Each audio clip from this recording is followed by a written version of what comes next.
Morning everybody, and thank you for joining us both again. Yeah, me and him. Me and him. Right, well, I'm down in Cheshire visiting Tom for a few days, as I mentioned previously, on one of his permissions obviously. Not a bad day, nice and cool. I think this is the lull before the heat storm. So, we're going to crack on and see what we can find. And if we do find anything, we'll let you have a look. Yeah, that's if we can dig the ground. It's a touch on the hard side, admittedly, but we'll give it as best shot. Right. There's always the pub though. Oh yes. Yeah, if all else fails, there's always the pub. Again. Gotta have a backup plan. Right, we'll catch you all later. Catch you in a bit.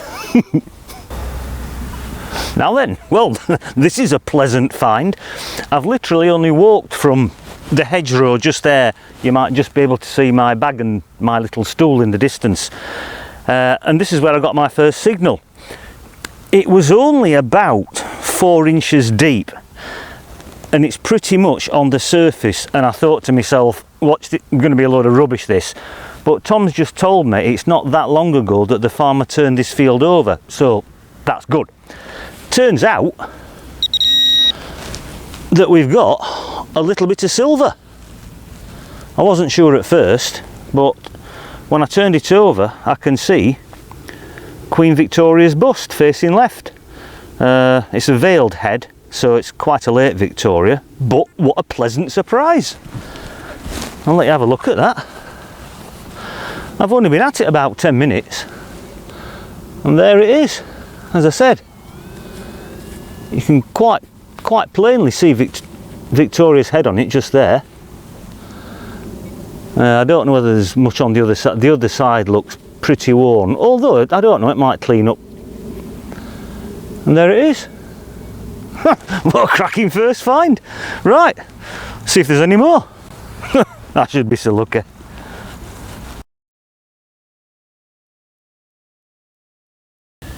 Right, I'll just quickly show you this little find. It was only about 4 inches deep once again. It's a little buckle, you can just see the imprint just there.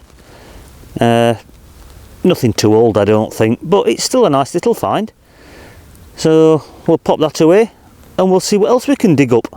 Right, well, it's amazing what they say, isn't it, that if your first find is something halfway decent, then it's going to be downhill from then on. Well, so far it is. Anyway, we've got a target down here. It's just a button, but I can see some detail on it, so it might turn out to be a decent button, you never know. So anyway, we'll pop it in the bag and we'll crack on a bit further. I'm just going down the edge of the field at the moment. I thought it might be a bit easier to dig, but it's not. Anyway, Tom's over there just bimbling about, grubbing about in the dirt. I think he's found a few coins actually. I think he might have found a cartwheel penny. So that's a good result anyway. Right, pop this in the bag, crack on. Right then, well, I'm still going down the edge of the field and there's another target down here once again, only about 3, maybe 4 inches deep.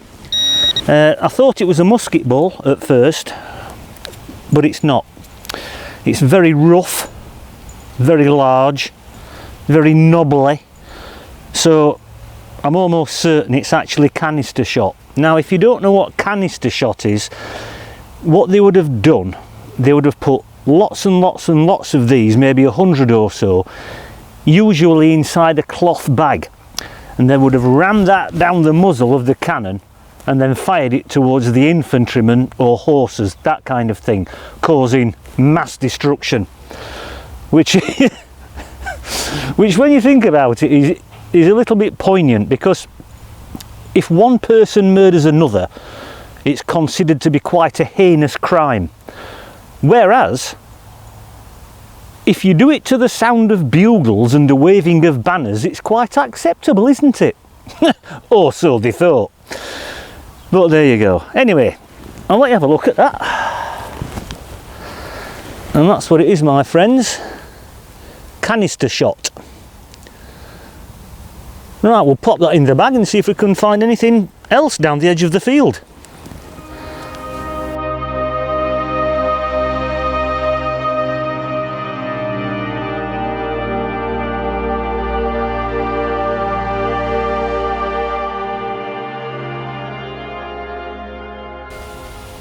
Right then everybody, well, just a little bit further down the edge of the field, another target down here. I don't need the pinpointer because I can see it. It's not canister shot, it's definitely a musket ball. And once again, it's quite a large one. I don't know, maybe 1800s, something like that.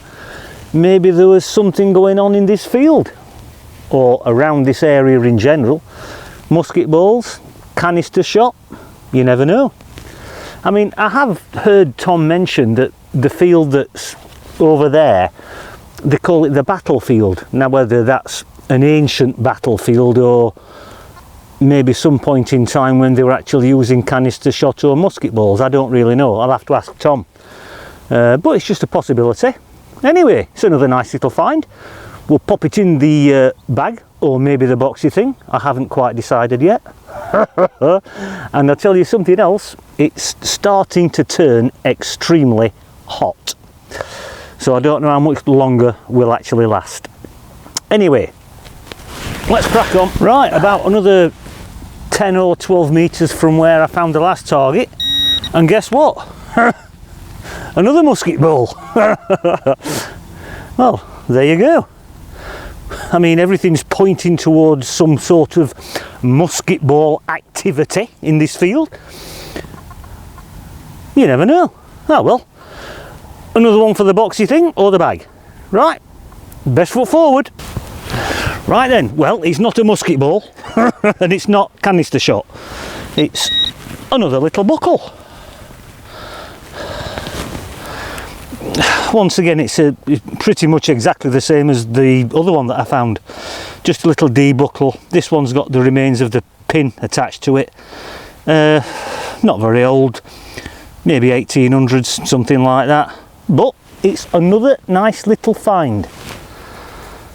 Right, we'll pop that into the boxy thing and see how much longer I last.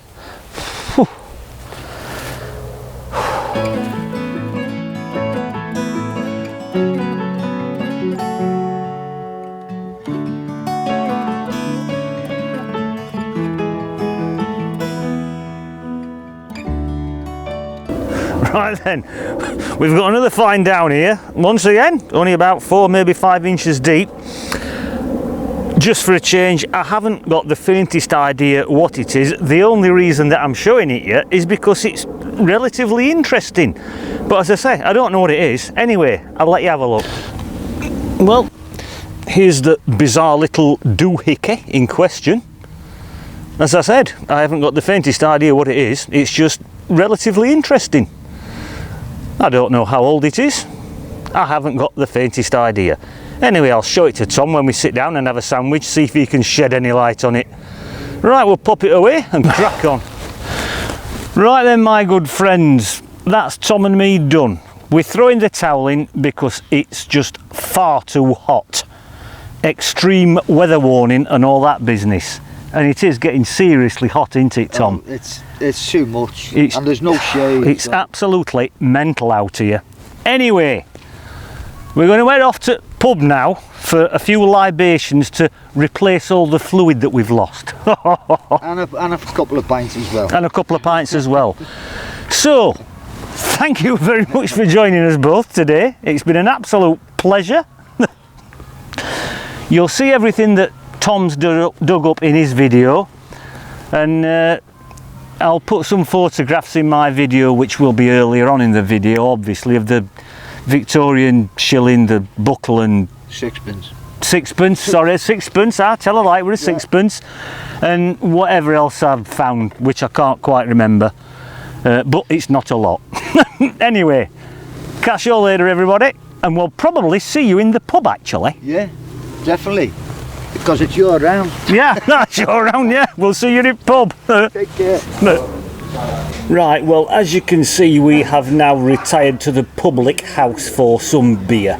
And librarians, and what what? you said before, what you said. Libations. And them as well. Libations, yeah. Yes, we've retired to the public house for some libations, some nectar offering to the gods.